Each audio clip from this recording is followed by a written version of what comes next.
Hey, Nikki. Hey, Selena. Oh, okay. That was excitement. So we're here for season 2, Designing Women, episode 3. Oh, also, hello everyone else. We just get so caught up with ourselves. We're so We do. selfish. Okay. So we've been doing the thing with the Proust questionnaire. If you'll, I don't know, refresh your memory from the last time we met. So I got a couple questions for you. Okay. And just real quick, again, Proust survey, guys. If for some reason you haven't tuned into the last ones, it's just a dinner party game, and you ask questions, and it was popularized by Proust, when he was still with us. God rest his soul. I'm sorry I broke that to you in the last episode. Right.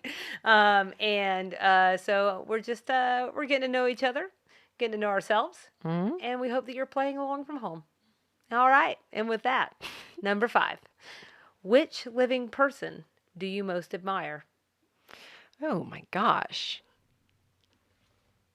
Which living person do I most admire? It's a toughie. It is really tough. I don't even know what I'm going to say, to be honest. I have 3 options. Okay, well, let's hear them. I'm going to take one. But I feel like this is very similar to the conversation we had around the person you'd most like to meet who's dead or alive. Right, except this person needs to be alive. Maybe I don't have a lot of range. I always admire the President of the United States. Okay. Well, good point. Every single time. Let me clarify. Yes, I don't admire necessarily their politics. I don't necessarily admire their stance on things. They got there. Let me clarify. I admire how they got there, the amount of confidence it takes to put yourself out there over and over and over again and lean into things as if they're pure fact, even if you have no idea.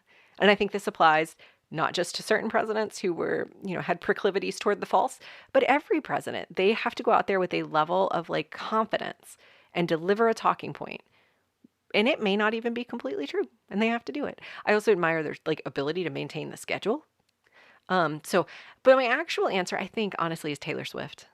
And that feels like a weird answer, but I've been thinking, yes, explain yourself. I've been thinking about her a lot lately because weird.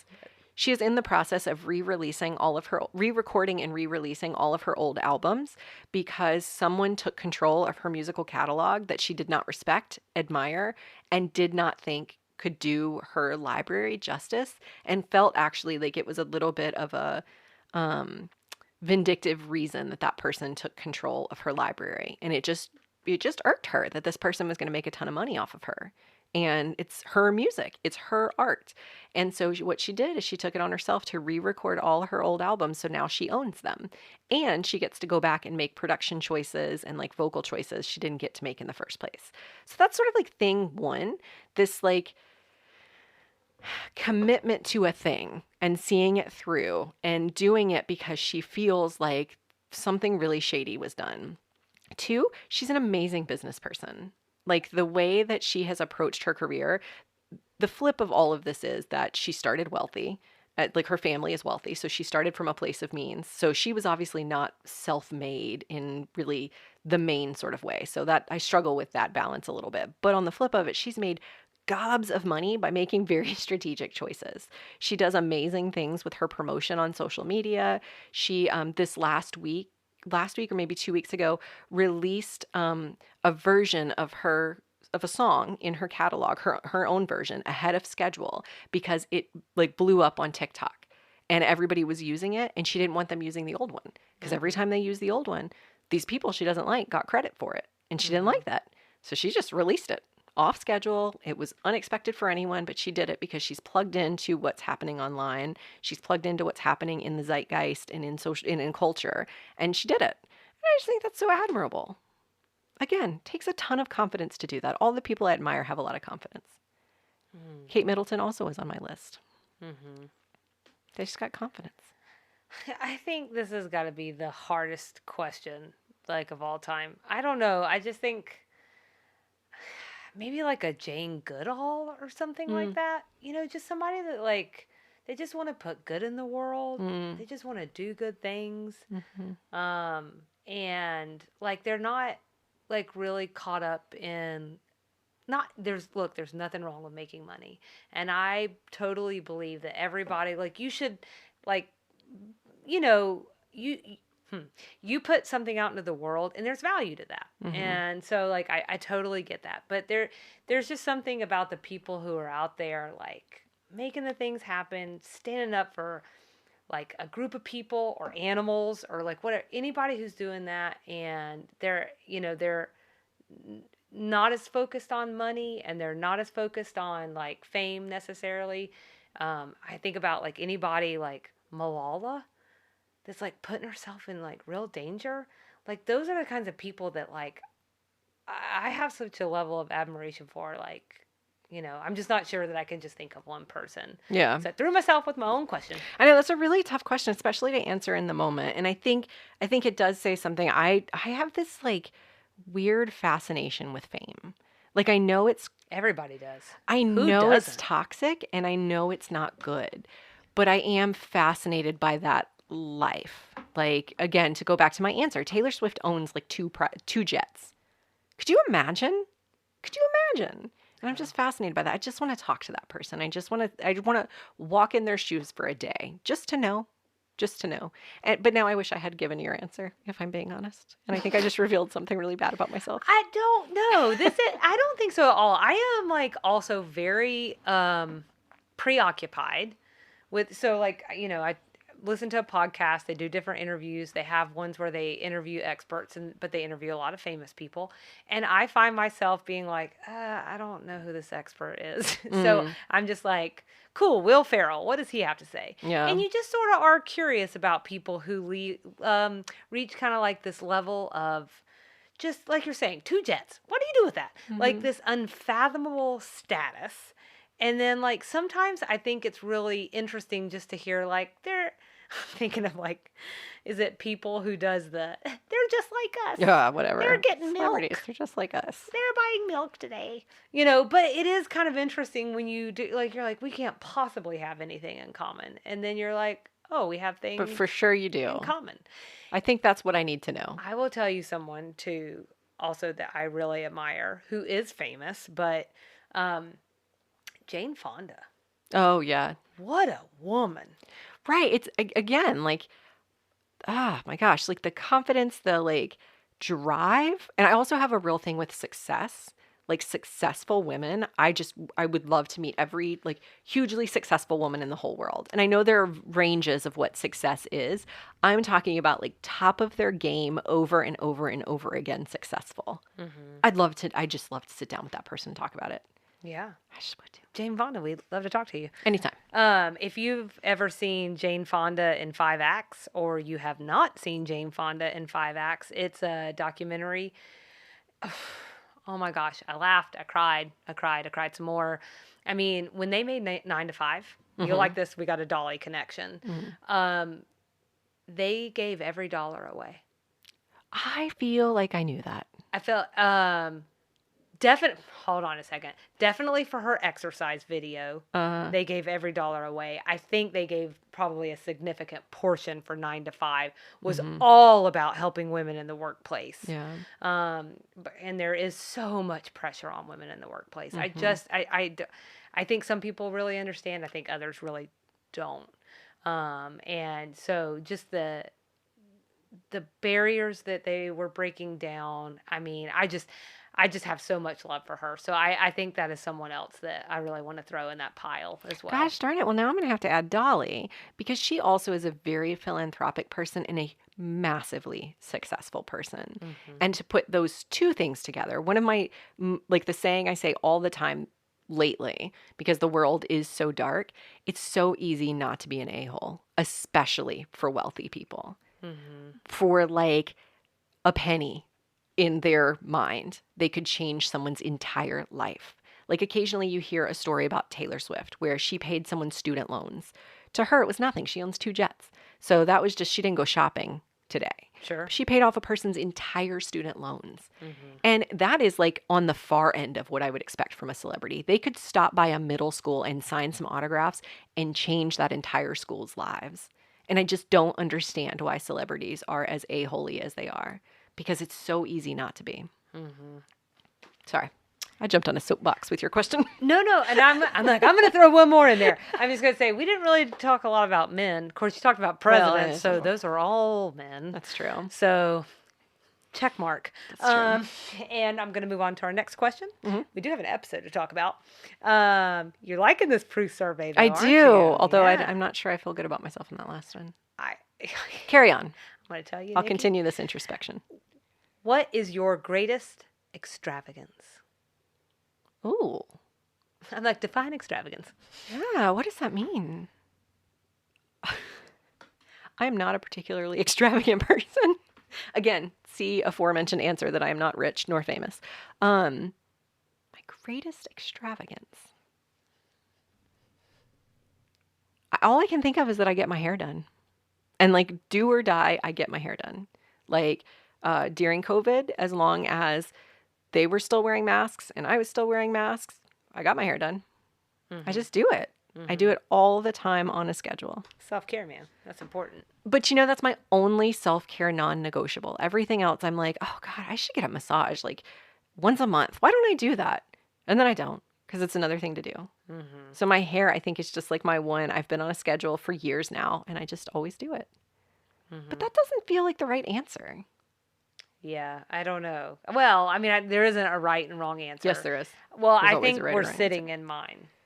Oh, uh-huh. Uh-huh. So we're in my closet because we turned one of our bedrooms in our house into a closet. I was going to say, it's probably bigger than the bedroom I had for most of my childhood. So that's my extravagance. That's probably one of my bigger ones. And what we're doing right now, I think, is the other one. Mm-hmm. This podcast has been quite the extravagance. Because when I think of extravagance, I think of like, it's this, I think you could define I'm like, you can probably define it one way. But like, I think that's why the question is worded the way it is because you can take it however you want. Mm-hmm. I think your mind goes to a money extravagance, Mm-hmm. but it could be anything. Mm-hmm. And it's not necessary, like, like, first of all, there are people who have lots more clothes than I do. I think it's more of like, and this has been over years and years and years, it's just more like where I've decided to center so much energy. Mm-hmm. And when I think about another place where I put a lot of energy, it's been in this podcast. Mm-hmm. And it feels extravagant. Extras at the top.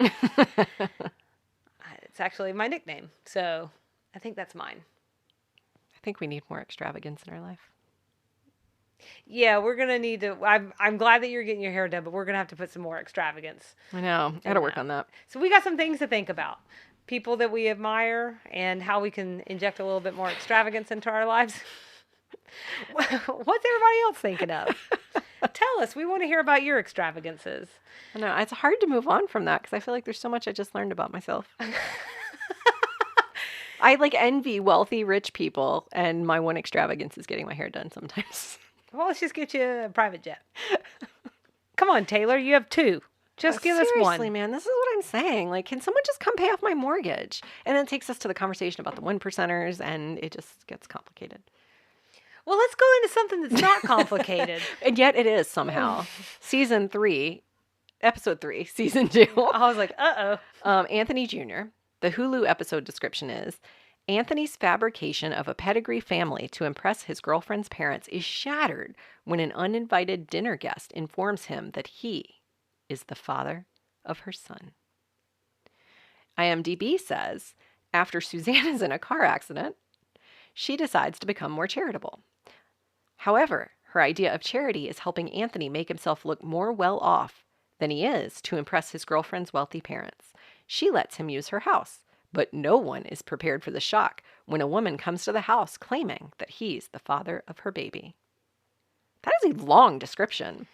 It is, but I like these two together because I think it actually covers most of the bases. The reason I was laughing at the beginning of IMDb is Suzanne in a car accident is almost an afterthought to this entire episode. I mean, it is kind of the catalyst. It's the catalyst, but then I just quickly forget what happened. Well, because Anthony is obviously the centerpiece of this episode. Yeah. And she's definitely the B plot. So that makes sense. So this one aired on September 28th, 1987. It was written by LBT. It was directed by David Trainer. Selena tells me this is the first of 63 episodes that he directs. Well, in all fairness, IMDb is telling us. So he also directed some of my favorites.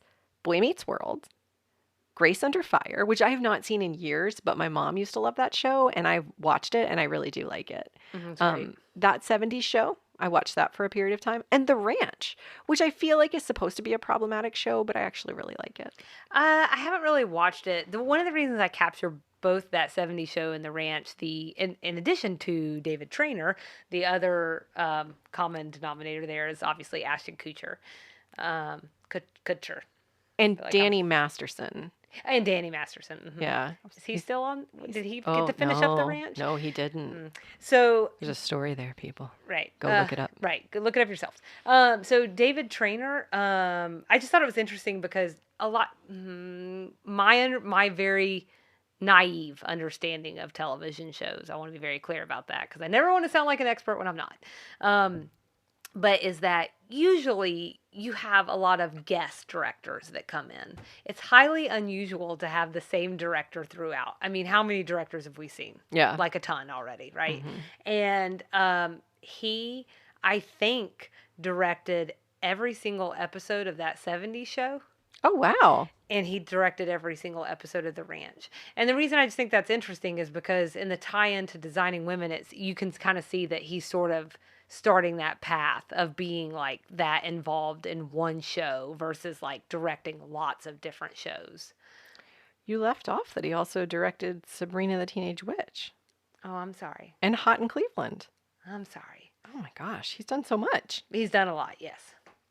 All right, so we'll jump right into general reactions Yeah. to the episode. My number one reaction to this entire episode of all the things we learned in this episode. Okay. Did we finally get the explanation of Anthony's unfortunate incarceration? And we did. We did. Yeah, that's a good call. I think we absolutely have to talk about that first. So that is building up. We are a whole season of a show, 3 episodes in, of the handful of things we know about this character. 3 of them involve his unfortunate incarceration. Right. So what we find out is that his friends decided to rob a liquor store, but didn't tell Anthony. So he got caught holding the getaway car and was arrested in connection to this crime. Right. But then he ended up getting released when the judge overturned his conviction. Right. So that, I don't, let's just go ahead and talk about it. Like, so for our lady loves, what this means is like they never knew, and we know that because we never knew. And the whole bit of it is that they really kind of get called on the carpet because they never asked, and they just sort of judged the whole time. Very quietly, Yes. but it is a constant undercurrent. And it's not just Suzanne who is, No, she's just more overt. she's overt about it. But Julia, this whole time, has been operating under this mode that, like, she's giving this poor kid a break. He did something unlawful. Right. I think she says something along the lines of, "I just assumed he did whatever they said he did," which is this thing that like you sort of just go like whatever the authorities say. Right. And obviously there's like, there's a racial undertone to all of that. So And Julia had her own run-in with the law in season 1, where she was basically framed for something she didn't really super have a clue about what was happening. yes, and I think that's kind of what LBT is trying in her own way to show us. But Julia did not get in any trouble, right? Right. And Anthony did. And that's our justice system, guys. Yeah. So that's not all of our justice system, but that is something that is obviously has been on, I feel like, the country's mind of late. But it's been on a lot of minds before For a really, really, really long time. Right. So real quickly too, I want to say that, so we learned other things about him while we're on this. He doesn't know his mom. He mentions that in his background. I almost said he doesn't have a mother. Clearly he has one. I think he says like something along those lines. Oh, I missed that. Yeah, and he says he doesn't know who his father is, and his siblings are scattered all over. This is all when he's like asking to basically adopt them kind of as his family. Oh. The designing women for when his girlfriend and his girlfriend's wealthy family is supposed to come over for this, whole setup. And just to show how this is in opposition to everything else, what he's told his girlfriend's parents, who are very well to do, is that he's in sales and distribution at Sugar Baker's, that he's studying to be a decorator, that his family's from Virginia, where they made most of their money in coal. His parents are retired and living in Spain. Julia is his godmother and invited him to Atlanta to learn the business. And he's living in Suzanne's guest house, driving one of the servants' cars because his Mercedes is in the shop. So that's sort of what he set up and told his girlfriend's parents. So all of that feeds into the other big theme of the episode, which is this dichotomy of wealth and not wealth, basically. Wealth and class, how those things fit one another. And it's the third episode in a row. Yes, right. So we're 3 episodes in, and in every single one, we are looking at issues of wealth and not wealth. Interesting. Yeah, so there's such little overlap between people who don't have a lot of means and people who do. So little overlap that people are inventing entire stories to make themselves seem palatable to the other half. Right. So Anthony's developed this entire backstory just to fit in with Savannah's family. Right. Trying to figure out how to break this one down. So the story is that Savannah's father has led Anthony to believe he doesn't think she's good enough for him. This is what kind of leads him to develop this whole story. They're part and parcel to one another. Her father takes him into the library at the first dinner together and says basically like, I don't want you to get hurt physically. Right, by my bodyguard. Physically hurt. And so Anthony needs this man to believe that he's worthy of Savannah. We don't really know what order the lie came in, though. That's true.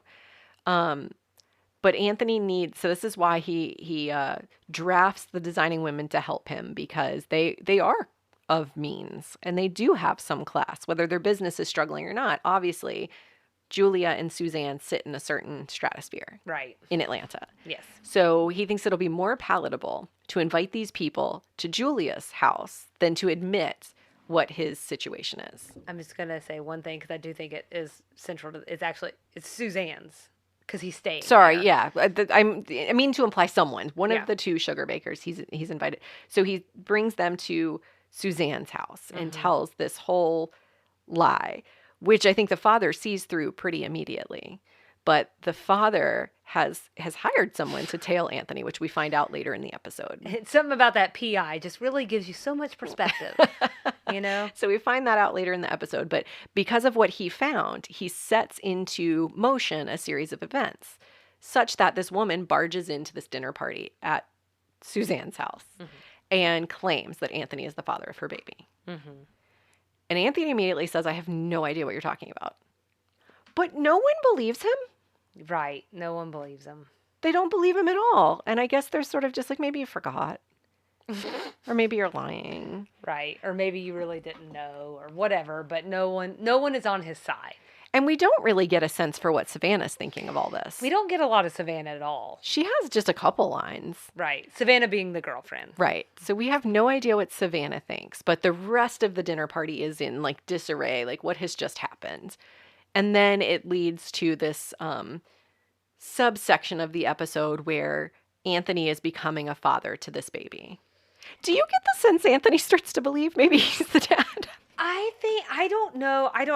For me, I think what it was, the only thing I knew to take away, because it's 22 minutes. And we covered a lot of ground in this episode. Yeah. This is definitely one of those episodes where I just felt like we were bouncing around a lot. And the only thing I knew to glean from this was more like,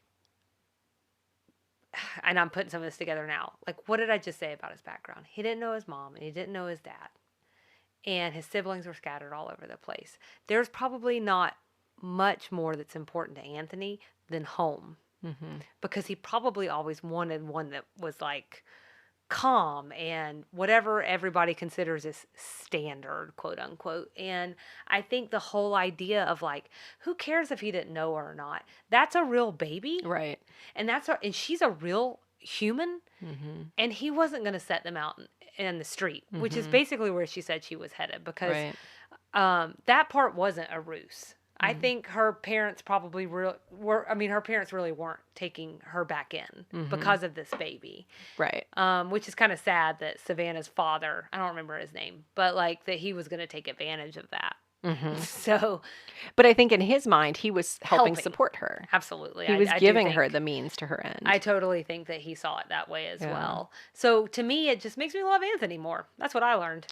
Absolutely. So that was another big theme of this episode to me, was I think we're learning a ton about Anthony in 20 some odd minutes. Yeah. We finally learned this massive backstory that has Huge. followed him this whole first season and into the second. Yeah. We learn his familial backstory. Mm-hmm. And we learned that he does seem to be family man and or altogether just a really darn good person. I mean, honestly. Just the amount of like step up and take it on sort of thing that he does. And I think he also just loves, I mean, who doesn't love a baby? Even the terrible parts, he seems to kind of really relish in, which I thought was really sweet. It was sweet. And I think you said this at the end of the last episode, but it feels worth repeating in this episode, is that this is our first Anthony-centered episode. Mm-hmm. You want me to say episode again? Episode. Oh, thank you. But I say that because it's just a big deal. Mm-hmm. We have talked numerous times. I want to say like 19 times, saying Anthony was the best part of this episode. We only got to see him for 5 minutes. That's a darn shame. Yeah. So, just wanted to step back and say how cool is it that we're finally doing all the things that we haven't done up to this point. Yeah. He is being solidified as a member of this cast with this episode, I think. And we just know that he's hanging around, and that's exciting. I think the last big thing for me to talk about is also the hardest part for me to talk about because I'm honestly not sure what to make of it. But it's the entire story of how it comes out with what Savannah's dad has done to Anthony and how all those chips fall and how the story falls together. So as I mentioned earlier, it turns out he hired a PI to follow Anthony. So he knows all of Anthony's dark secrets, of which is the fact that Anthony doesn't really have any dark secrets. He's just poor. Yeah. So then the man's like, I don't really care that he was in jail. He didn't do anything wrong. It's the fact that he has no money and he has no future. What is he? He's just a delivery person. He's not good enough for my daughter. And that's what sent him to bring this woman to Anthony to claim that she's the mother of Anthony's baby, and Anthony hasn't stepped up. And I just don't know how to break apart all those pieces except focusing on the class wealth commentary. And it just bothered me so much as I'm watching this episode. I'm like, this man knows nothing about Anthony except that he fell on some really hard times, not of his own making, and deems him not good enough for his daughter. And it's kind of a big twist that you find out that that's actually not the thing that bothered him, was that he was in jail. It's the fact that he's poor. And that's the twist. And I'm not sure what to make of that part of my read of the episode. I'm not sure if that's what LBT intended. And then I'm not sure what that says about race, if anything. That to me, the big twist was that he's not worried about him being a convict. It's the fact that he's poor. I think in that particular framing, I think what it says is, in a certain way, is like, he's not surprised by Anthony being falsely accused for something. Right. Because that's an experience that he's very familiar with, unlike a Julia. Right. Who has always seen something through like these rosy colored glasses, because she doesn't get pulled over. Right. She doesn't have no one looks at her and thinks, uh-oh, this is a threat. Right. So I think I see that side of it. I'm going to go ahead and skip down into what I didn't like, because it feels relevant to this part of the conversation about the episode. Are you okay with that? Sure. Okay. Gonna get some consent. Was it Savannah's dad in general? 'Cause he's on my Podcast list. consent. It's some of this is playing like a country song for me. Like I'm thinking of like an old Trisha Yearwood song, the one where she's like, she's in love with the boy. Oh, Yeah, and the mom like looks at the dad and she's like, you were exactly the same person. Right. Like I feel like we got that. Right. But in this episode. So isn't one of your least favorite traits in people the fact that they can't see themselves in themselves? It's very bothersome. He's and I'm so glad. unaware. Yeah, I'm so glad that they had the woman around to remind him. Perfect. So this was my struggle, is that I felt like the aim here in the show was to do a good thing. Mm-hmm.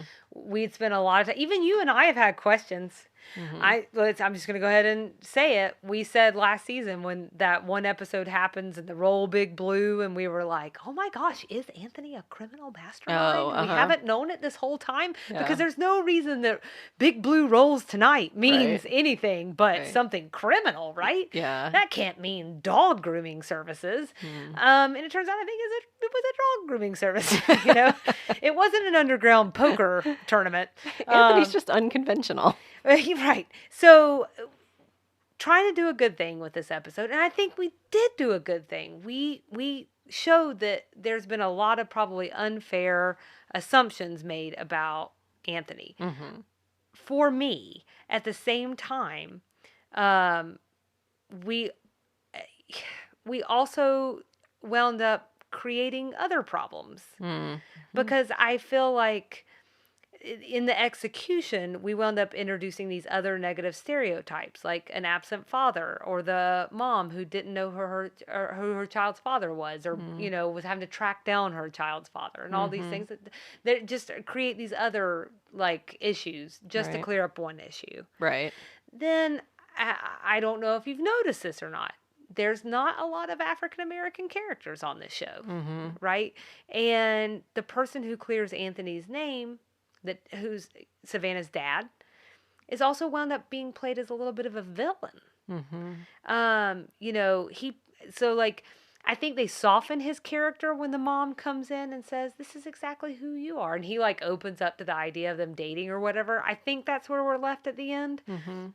But at the same time, we don't know him. This is the first episode that we've met him. Yeah. And so it does feel a little villainous to pay someone to come in and lie. It feels a lot villainous. Yes, I am definitely underplaying that. It does. It feels a lot villainous. So I feel like trying to do a good thing's some missteps to get there. I do wonder, to that point, and I hear what you're saying, I wonder, though, if there is some value in it not being like a white savior complex.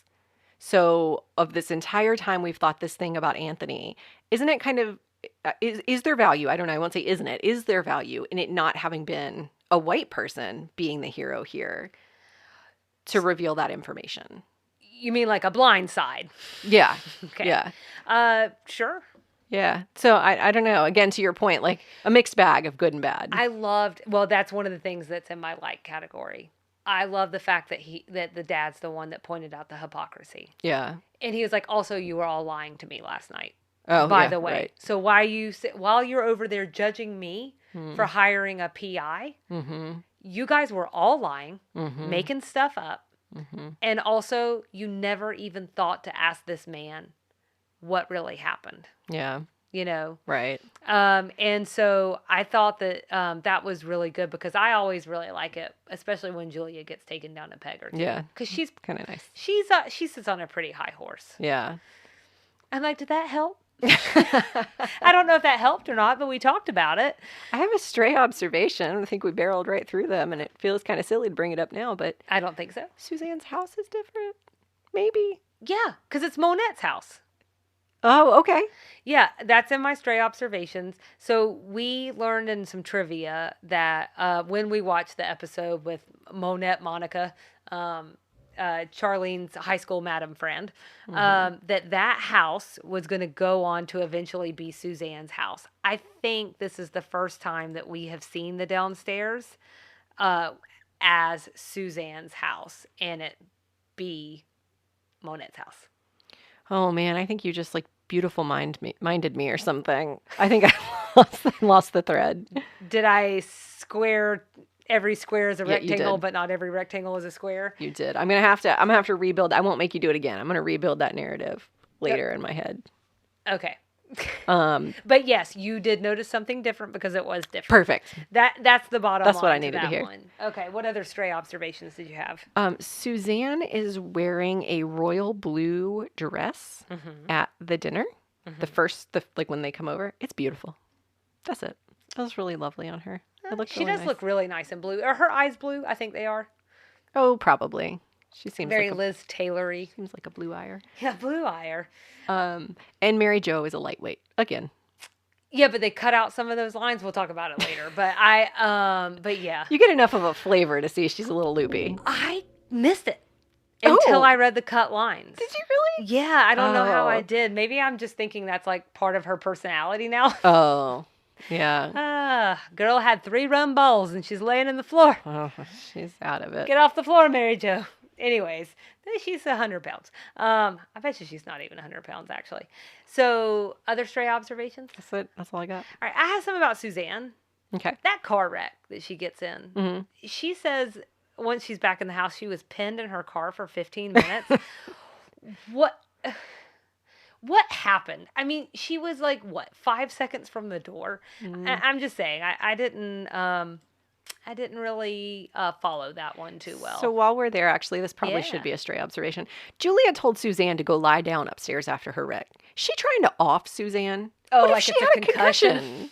She's like, just go take a nap. Let your brain rest. Let me tell you a real quick sidebar. Okay. So I'm going to call out a couple of my friends right now. Uh-oh. As one does. At our 30th birthday, like my friend and Ashley, my best friend and I, we shared a dirty 30 together. We can't have anything of our own. It all has to come together. So, which is good for me because I don't really like that much attention. So we decided to have a slip and slide. I guarantee you the slip and slide was more for Ashley than for me. It was a big weekend, so there was a lot of drinking going on, and the slip and slide ended in a game of flip cup. Like all slip and slides do. Yeah. 2 of my friends, including her, hit their head on this slip and slide. Oh, my. And then they're back inside, and I'm like, okay, all right, well, I'm going to go take a shower. I come back from the shower. They're both napping. You left them alone after a concussion? There were 12 other people in the room. You were the not drinker. And I was the not drinker. But I came back in the room after taking a shower, and I was like, hey, where's Alyssa? Where's Ashley? And they were like, they're napping. And I was like, resting off their head injuries. napping? I was like, you guys have one job. I was like, why would you let people who are concussed potentially go take a nap? Spoiler alert, they're alive. Good. So all is well. And I feel like this is a more you know moment.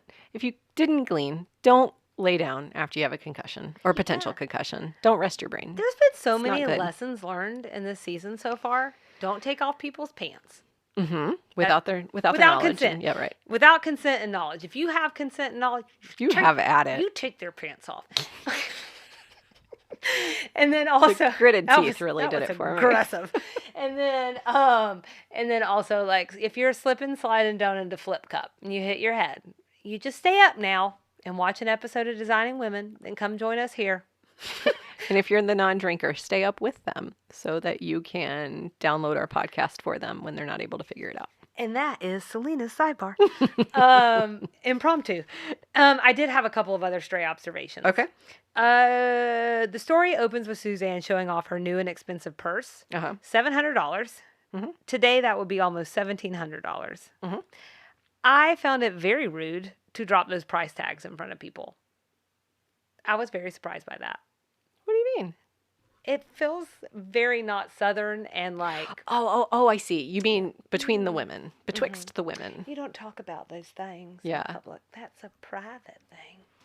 Well, it helps. In front of your sister, I don't I think was they'll going to get say, it helps that Julia and Suzanne were largely having the discussion because they're sisters. But I hear what you're saying. Good point. I had a question for you, but I think I know the answer. Uh-oh. And I didn't even mean to loop this back to the Proust questionnaire. Oh, no. What's the most extravagant piece of clothing or accessory you've ever bought yourself? A pair of 7 for All Mankind jeans. Oh. I spent probably $125 on them, I think. Okay. And then proceeded to lose 20 pounds, and they never fit me again. Oh. I've never bought jeans that expensive again. Oh. But hey, you lost 20 pounds. Lost 20 pounds? How could you lose 20 pounds? But that seems like an all fair discussion. Let's cut It was before I got married.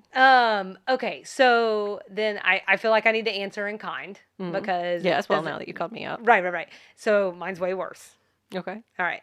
And I was super poor. And this is funny. So this is before you were married. So not because marriage brought you the money, but I'm just assuming you were Not of me. not as far along in your career. Okay. Sure. So I was like 20. I bought a dress for a wedding. I spent $400 on that dress. That's a lot of money. I know. That is a lot of money. I know. I wound up wearing it to multiple weddings. I don't even know what I was thinking. I've never had less money, and I was like, I love this dress. I'm going to buy it. I'm going to do something for myself. You do weird things when you don't have money. That's the catch-22. When you don't have money, you tell yourself, I deserve this. I work hard, but actually you end up hurting yourself. Yeah, 'cause there's a whole financial theory behind that. But now that you say that, I do feel like I have to amend my answer slightly, but I don't Okay. consider this an extravagance because I was getting married. But we've said married so many times that I should say I had a dress picked out at David's Bridal that I really liked that was under $1,000. I don't remember exactly what. Let's say $700. And I had it. It was fine. I was happy with it. It was fine. But just because you only get married once, allegedly, presumably, I wanted to go to an actual bridal shop, like a real deal bridal shop, sure. and try some dresses on. Bridals by Lori. That's not where I went, but I wish I had. But I know I couldn't have afforded anything in there. No, I went to one over off Rockbridge Road in Lilburn. It's been there a long time, and tried on a dress and fell in love with it. And it was about double the price of the one at David's Bridal. And my mom had to walk next door to Subway with me and have lunch because I said, I want this dress, but I don't want to spend this much. And she said, let's walk next door and catch a breath, take a deep breath, chill out. Had lunch, and long story short, I ended up buying that dress, and that was quite an indulgence. Oh, I thought the long story short was going to be that you had $5 footlongs for a long time. That may have ended up being That would have been like part of my plan. Like, all right, I'm going to have a $5 footlong. That'll make me for lunch for X amount of days. Yeah, well, wedding dresses, yeah, we're not going to count wedding dresses. that doesn't feel like it counts. It's also difficult. Comes back to this whole thing of like social strata, right? Because some people spend like 10 grand and higher on their dresses. So it's just like, you can spend a lot of money, guys. That's what we're trying to say. And now I feel like I'm like, it's really rude to talk about prices. Nikki, tell me the most expensive thing you've ever bought. And I will tell you too. Where's Consuela? Oh, yeah, man. Where's she at? Where'd she go? She wasn't around for any of this, which felt weird. Maybe she's visiting her brother or something, but I just felt like that was worth saying in our stray observations here. I wanted to say that I just felt like I could put this in like 3 categories, but stray observation for me was, so Suzanne, the whole reason she even lets Anthony in her house to do this whole ruse is because that wreck, she makes a promise that she'll do good deeds if God will let her out of this horrible crash life or death situation right, she got into outside of Sugar Bakers. Right, this fender bender that she got into. She like ran into a curb. Oh, if you get me out of here. Anyways, so I thought that it was really well played, the different things that she was doing, her good deeds. She gives Mary Jo all her old furs for the children. For the children. At school. Then she makes a soup that made people at a rescue mission sick. And then Denise, the one that gets paid to say that she's Anthony's ex, she calls her a less fortunate to her face and then wants extra credit from God for putting someone up. And I just thought all that was well branded. And what about at the end when she kind of tuckers herself out? So she just hands Anthony some money. The whole thing is just, I'd have taken that money too, but for the record. Oh, absolutely. And I have one more thing to see if you notice this. Okay. Do we know why Savannah's mom is in a wheelchair? No, but they alluded to the fact that she had been really sick. Okay. Anthony says that's why she's home from Dartmouth, is because her mom has been really sick lately. Okay. Because I would say, that's right. Okay. And maybe they just wanted to make it like overtly obvious or something. Yes, I think so. To put in that sick storyline, because I was like, well, we don't ever hear anything about this. And I don't think they were worried about that type of representation in 1987, and I yeah. was like, wow, that's really ahead Really of the progressive. times. Yeah, my goodness. Yeah. Okay, that's helpful. That was my only other 15th stray observation. Well, I'm going to be honest with you, and our next two sections are what we liked and what we didn't like. We have covered every single one of mine in this discussion. Okay, I think we have almost all of mine. So, But which ones are we missing? well, I'll be quick about it. See if it brings to light anything for you. So I actually did like a lot of the things that Suzanne, not a lot of the things that Suzanne said this, but I did think she was really funny. Her tutelage about being rich, I thought was pretty hilarious. Yeah. The two things the rich love to talk about the most is being rich and finding good help. So I thought that was pretty good. I love thinking about Anthony and Suzanne as Lucy and Ethel. Oh, yeah. And that's who Julia compares them to. Can I back you up just a second? Please. To Suzanne's point, though, the things rich people like to talk about is being rich. That's why she brought up the $700 purse. Oh, She likes to talk about being rich. That's a good point. Mm-hmm. So, you ready to rate this sucker? I'm ready. What is your rating scale? $700 bags. Oh, that's good. I like that. What's yours? Badly executed good deeds. Oh, Which feels like that was the whole episode. pretty much. Yeah. And what's your rating? 3. Me too. Oh, right. Is that right? Okay. Yeah. A 3 is just really sort of my middle of the road rating. Like if I don't hate an episode, but I also don't love it, I'm just going to give it a 3. And that's really how I am. I thought it was sort of a bland story. It was a little, I just didn't really know what to make of a lot of it. And so that made it hard for me. But it was a sweet enough story. I really liked watching Anthony come out a little bit, this character, this person that he is, and like he wants to do the right thing. And as you said, like he wasn't seeing the woman or his reality, he was seeing the baby, and he just wanted the best for the baby. And then it also sort of, I think, gave him a preview of this life that I think he really kind of wants, which he would love to have his own baby. And maybe this is the universe's way, this is God's way, whatever he believes, maybe this is the way it enters my life, and I need to seize this moment and take it. And I just really liked that. It was a sweet enough story. I liked the resolution at the end, that like he ends up having some level of relationship with this baby, even though it isn't what he thought it was going to be a couple days before, however many days before. So it's a solid 3. I think that's fair. I mean, my rating scale is exactly, I think, what knocked off the 2 points for me. But in like not within the context of the show, but just within the context of the writing of the show. Right. So I think that trying to do some good for Anthony, trying to bring him closer into the fold, make him more of an official character. I love all of that. Love Anthony. Couldn't agree more with the things that you were saying. I just think there were some missteps along the way. Yeah. Do we have to make other people... I don't know we made them bad, though. To be honest, I think what we learned in this is everybody's human. Yeah. Which we already knew, but it's always good to be reminded. It's a nice reminder. In case you forgot. Human. And I mean, that's pretty much it. So, Okay. Combination of either 80s Southern or unknown references for you. Little Richard.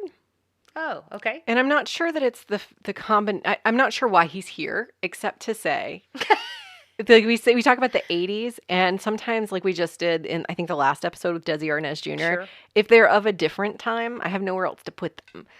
So I put him there. Also, he's Southern. He's from Macon, Georgia. I did not know that. I found that out when I was looking into him. That's amazing. Yeah.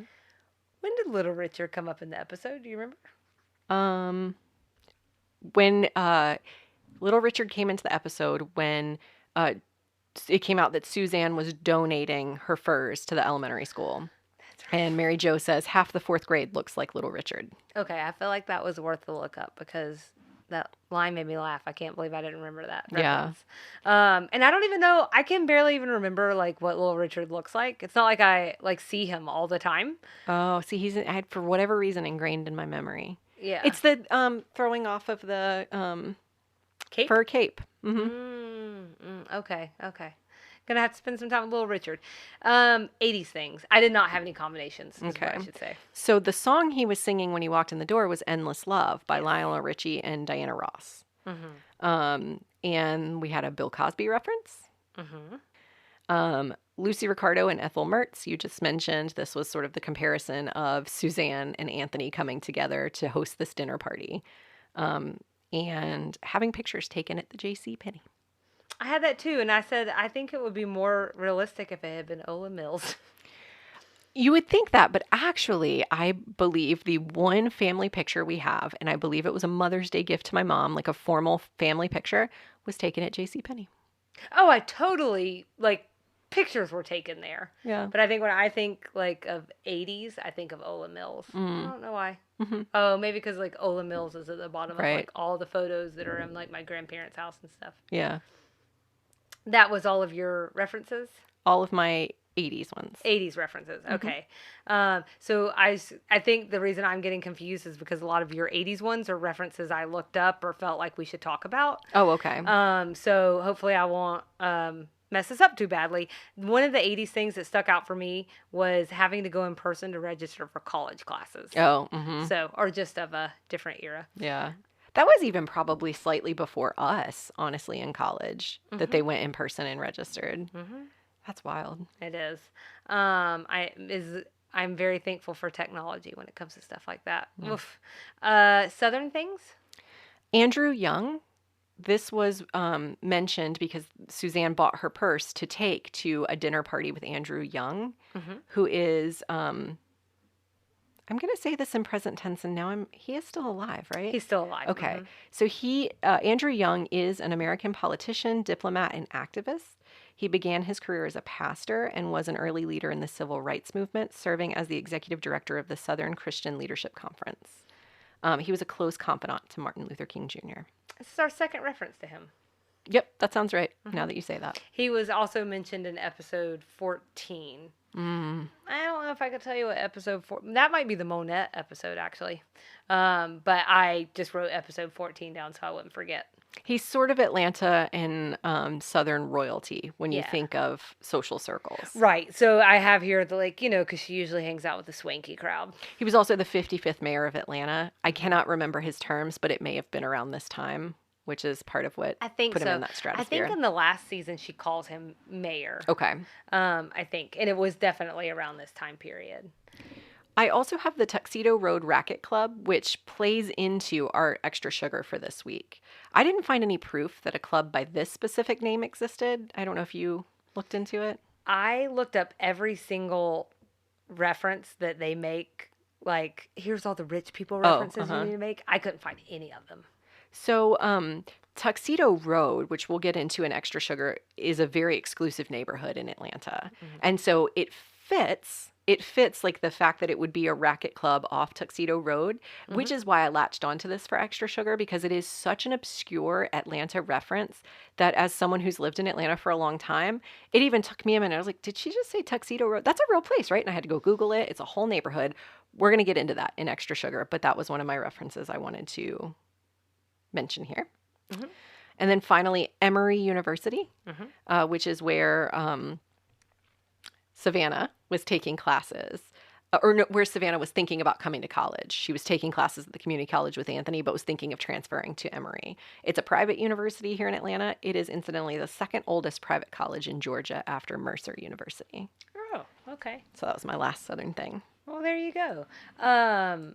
Yeah, I just wanted to say, too, that I feel like Tuxedo Road, that is real. I've lived here my entire life. I think that's just such maybe a thing that, like, if you live in that area, if you live there, you call it that, I feel like that, because I think otherwise, I think that's just, like, over people's heads. In fact, the only reason I even know that at all is because my friends work at an orthodontic office, and it's in Tuxedo Road something, Office Park or something. And I was like, oh, and it's like, I know that area. It's a very well traveled area. Just never knew it called by that. So, I think you covered all my Southern things. Oh, I'm sorry. Oh, I don't mean it. How dare you? I'm glad you took them up. So references that you needed to look up or that you want us to talk about? Now that I don't have any. Not confusing my categories anymore. I don't have any. Okay, so I looked up Symington Nurseries. This is Savannah's parents' like company or whatever, or business, whatever. Anyways, it's not real. I didn't look it up because it was his last name, and I just assumed it was a characterization. I don't think I caught on to the fact that it was his last okay. name, so that was my bad. I think this must be because of my husband, but I dropped off, or I caught on to the Mercedes 450 SL, which is the car that Anthony references, and it was produced from 1973 to 1980. Although I did find a 2020 version for $85,000. Oh my! So there you go. Like I said, I wasn't able to find any of those other, like the dry cleaning place, the catering place. I couldn't find any of those. I almost started to text my mom because she remembers things about like previous Atlanta. All right. Well, cut lines. I just had 2. Okay. And they're both about something very similar. Suzanne shares a pageant anecdote. And the reason I think, the only reason I'm mentioning this is because the person she's talking about, so basically she tells this story of how she ended up assigned to a room with this very unpageant-like person who was Miss Mackinac City. And she helps feminize this woman. And then it comes up later in the episode where she has a chance to ask the woman with the baby if she's from Mackinac City. She is from Mackinac City. And does she know this pageant girl that she talked about? Right. The reason I'm bringing that up is I couldn't find Mackinac City anywhere in Georgia. I found one in Michigan. Oh, you know what? I think that name just sounded so something I didn't even think it was in Georgia. Yeah, it's not, as far as I can tell. I found 3 cut lines. There was also one with Mary Jo, like kind of underscoring how much of a lightweight she is, and where she says something like, "You look very handsome, Antoine." Oh. Because she's so tipsy, she gets his name wrong. And I think it's because they were like, I think Suzanne has just told her, like, hey, you've had enough. Yeah. And then she's like, I'm fine. Oh, Antoine, you look great. Poor Mary Jo. Yep. Poor Mary Jo. So next up, episode 4. Spoiler alert, it is a tearjerker. It's called Killing All the Right People. It has proven to be very challenging for me to watch that one on repeat. Because it's a tough watch. It's heavy. A tough watch. So, in the worst transition ever, we'd love for you guys to follow along with us on social media, Instagram and Facebook at Sweet Tea and TV, email sweetteatvpod@gmail.com, and I almost said we're on the web, and our website, www.sweetteatv.com, where you can find a quick summary of our podcast episode and a couple of extra things that we cover along the way. I'll mention again in this episode that if you love us, show us by leaving us a rating and review. Or cash. All right. And hang tight for Extra Sugar, where we're going to talk about the history of Tuxedo Road right here in Atlanta. All right. Well, I guess we'll see you around the bend. Bye.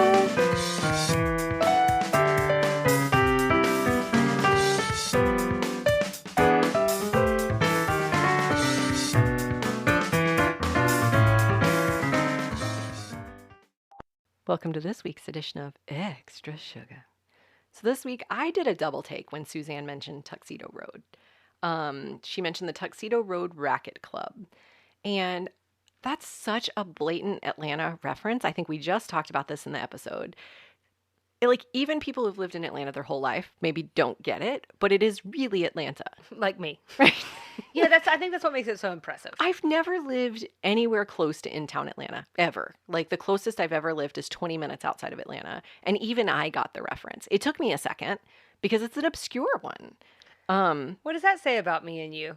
I have lived inside the perimeter. I didn't know. You haven't lived out inside the perimeter, and you do know.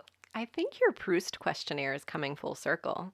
Oh. Because you noticed that my person I would like to meet is someone of significant financial means and a lot of success. And you're about to learn a lot about Tuxedo Road that is relevant to that. Lay it on me. So I don't think it's a total surprise I know of it. So for those who aren't familiar with Atlanta, like any major city, Atlanta is split up into neighborhoods. The major ones we talk about in Atlanta are downtown, midtown, and a place called Buckhead. There are dozens more, all with different personalities and different offerings. We're going to talk today about Buckhead. Wikipedia describes it as the uptown commercial and residential district of the city of Atlanta, comprising approximately the northernmost fifth of the city. Buckhead is the third largest business district within the Atlanta city limits, behind downtown and midtown, and it's a major commercial and financial center of the Southeast. So if you've ever listened to any, like basically any rap song from the early 2000s, you've probably heard of Buckhead. Welcome to Atlanta by Jermaine Dupri. Name drops Buckhead pretty hard. Buckhead is a very wealthy neck of the woods. So Wikipedia, that same Wikipedia article I just mentioned, cites several analyses placing the Buckhead zip code in the top wealthiest zip codes in the nation. One group reported the average household income of $280,631, which is a lot lower than I would have expected. But it's to be honest. average. But that's the average. That's true. The average net household worth is over $1.3 million. Wow. Someone somewhere promotes it as the Beverly Hills of the East. Someone somewhere. Hot take from someone from Atlanta. I've never called it that. Right. But it is very wealthy. Anywho, I said I was talking about Tuxedo Road. So why I've gone on and on about Buckhead is because Tuxedo Road sits in Buckhead. Tuxedo Park is the neighborhood, and it's in Buckhead. Buckhead.com calls Tuxedo Park, quote, the undisputed top shelf neighborhood in Buckhead, with 100 years of the finest architecture on full display along the tree-lined streets. The estates here truly deserve their reputation. That's high praise, no? So the backstory of Tuxedo Park is fascinating to me.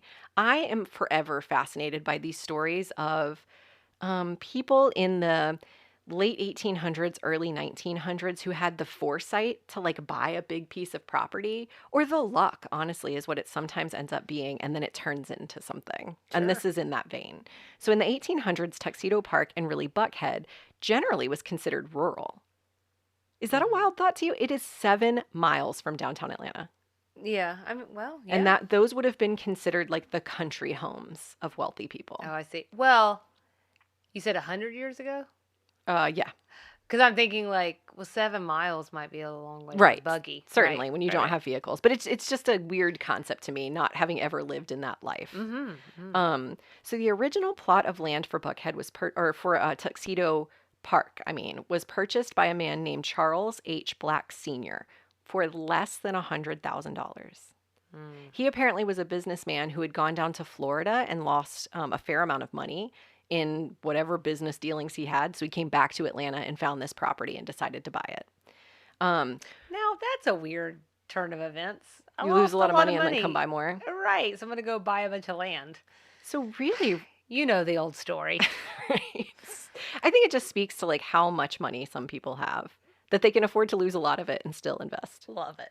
So really, random aside, in like a similar vein of like just how charmed some people's lives are. In researching this, I found an article that attributes the UGA, the University of Georgia mascot, UGA, the original one, to a UGA student in the late 1800s with this exact same name, Charles H. Black. Oh.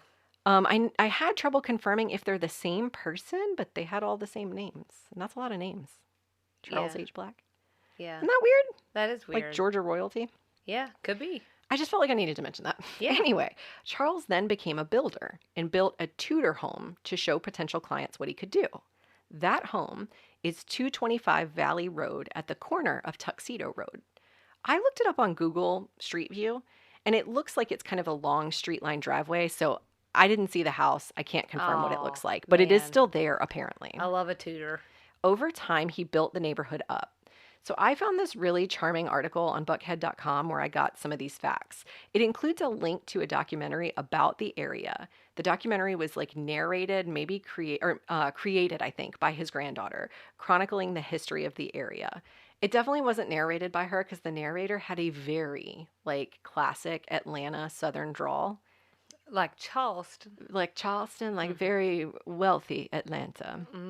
So I'll put the link in the show notes. But this woman talks about her childhood in Tuxedo Park. And in this part, this was her grandfather, remember. So she remembers growing up there in, I'll say the 30s and 40s maybe. Bobby Jones, the legendary golfer, was her neighbor. Oh. And she talked about taking horses and carriage rides into Buckhead proper, like down the streets of Wow. Buckhead. Yeah. So Tuxedo Park has been home to some major Atlanta names over the years. Today, it's actually the site of the governor's mansion. Oh, okay. I'll drop a link to that in the show notes. And I've been there, incidentally. To the governor's mansion. Mhm. We've talked about that before, yeah. Probably. Yeah, it's beautiful. It's also been the home to Robert Woodruff, who is a former chairman of Coca-Cola. And as I just mentioned, Bobby Jones, the golfer. And also the Woodruff Foundation, right? So like everything that has to do with like the High Museum, the Atlanta Symphony, like all of that stuff has to do with Woodruff. Right. Okay, I see what you're saying. The Art Center. Right. And all that. So Tuxedo Park is listed on the National Register of Historic Places thanks to its vast offering of historic homes. So today, homes in Tuxedo Park range from $1 million to over $20 million. So, affordable. Did you look up any of the 20 million offerings? What does one get for $20 million? I looked at the next person I was going to mention, who is Arthur Blank, who is the Falcons and Atlanta United owner and one of the founders of the Home Depot. He had a home there, and I looked it up. So Casey and my friend Alyssa have both been there. To that house. Yeah, because they were dropping off cars. I wonder if it's the same one, because this one's been sold within the last several years. Oh, it may not be then. So I looked that one up, and it'll say $20 million will buy you a lot of money, a lot of really nice house. Yeah. One of the things about all of these houses kind of in that neck of Atlanta is they're on like estate lots. So the originals were on like 20 acres of land. Right. But these are on like 4 and 5 acres of land, which inside the city is a lot of land. Which is like, I mean, that is awesome. It's awesome to like, if I'm going to pay $20 million for a house, I don't want to be able to toss my neighbor toilet paper through the window. You know what I'm saying? Oh, you need some? Here you go, buddy. Agreed. I want some space. So you would be happy in Tuxedo Park. I do hear myself also, just to be clear. Kenny Rogers owned a home there. Oh. And I read something somewhere that seemed to indicate Justin Bieber was considering a house there. So that makes sense, because isn't his like whatever, like the guy who what say Scooter Braun? Yeah, he's from Atlanta, yeah. The man who must not be named in the Taylor Swift drama. Well, I didn't name him because I couldn't remember his name. But yes, Justin Bieber has Atlanta roots.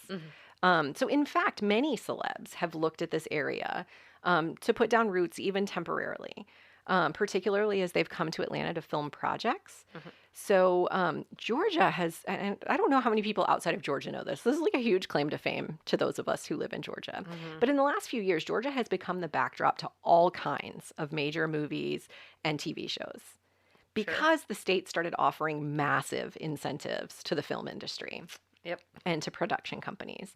So I found a filmography database, which I can link in the show notes, where you can search movies, TV shows, and documentaries produced in Georgia. And it includes over 2,000. We could have a whole segment on Tyler Perry, who is a massive investor into the city of Atlanta and has Georgia roots. He has a whole Tyler Perry production studio south of Atlanta, just north of the airport. And he's filmed dozens of TV specials, movies, etc. in Atlanta. So Tyler Perry's been here for a long time. But we've also had Marvel movies filmed here.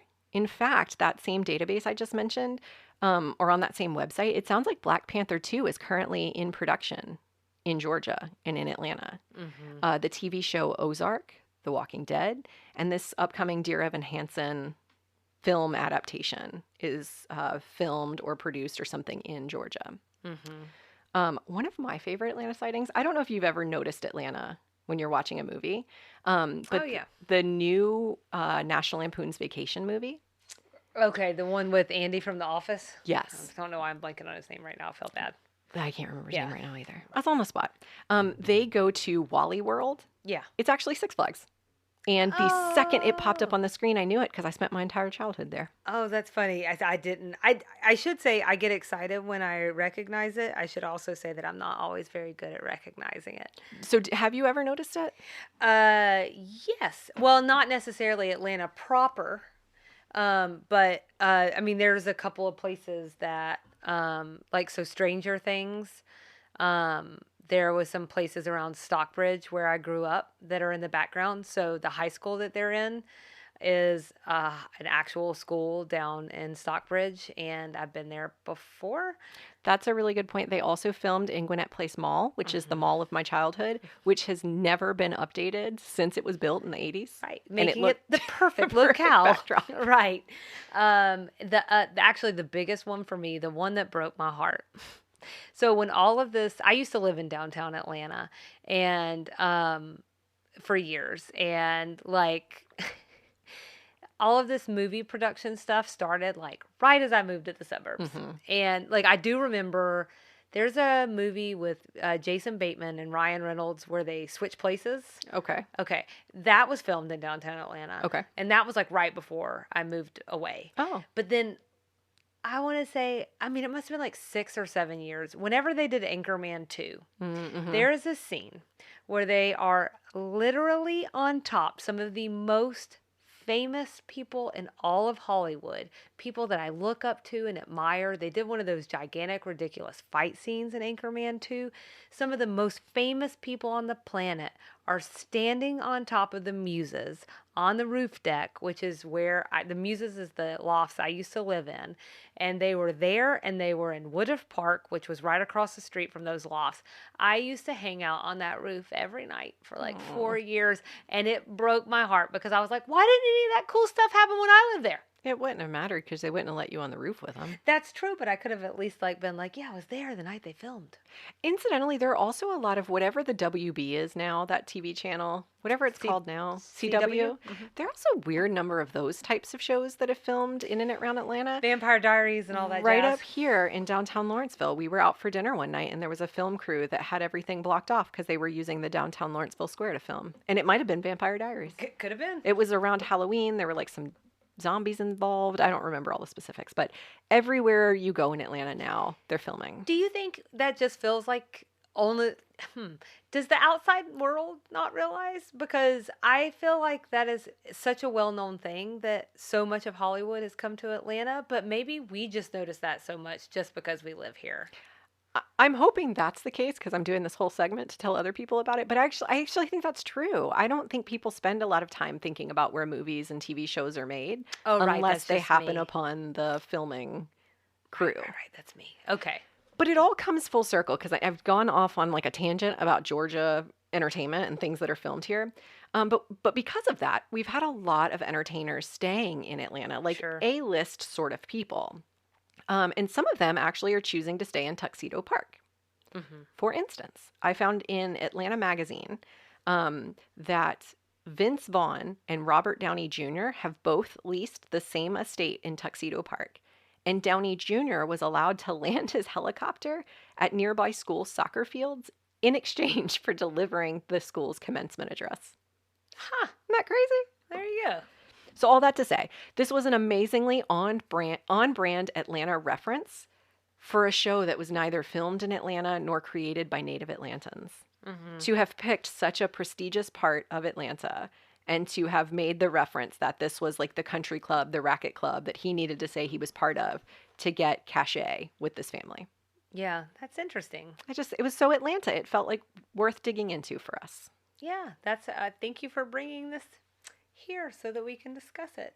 You're welcome. I do have one more thing that I want to add, which I feel like the other thing that I missed out on is and I did not miss waiting tables, but that is partially how I paid my way through school, and it's partially how I misspent some years of my youth,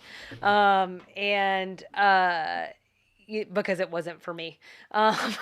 Just not very happy doing it. But after I stopped waiting tables in downtown and moved to the suburbs, my friends wind up landing these jobs at places where they're waiting on Colin Firth. And my friend told me, she was like, he ordered a drink and she was so mesmerized by how beautiful he was in real life that he asked for something completely different. She just makes like a gin and tonic, and he's like, that'll be wonderful, thank you. Because he's all British and polite. And then so they used to do all kinds of rap parties, so they've met like Paul Rudd and what's his face that plays Darth Vader's grandson or whatever. I don't know his name. Yeah, Adam. Driver. Thank you. Look, yes, we do. I do Look know at his our name. powers combined. Met him in real life, and she's now is like, he's the most beautiful person that ever lived. And like, you see these people in real life, and it's like, whatever. But anyway, so me just being so like, why couldn't any of this happen when I was working in downtown? So there you go. The other side of the world we'll never be privy to. At any rate, that has been this week's Extra Sugar.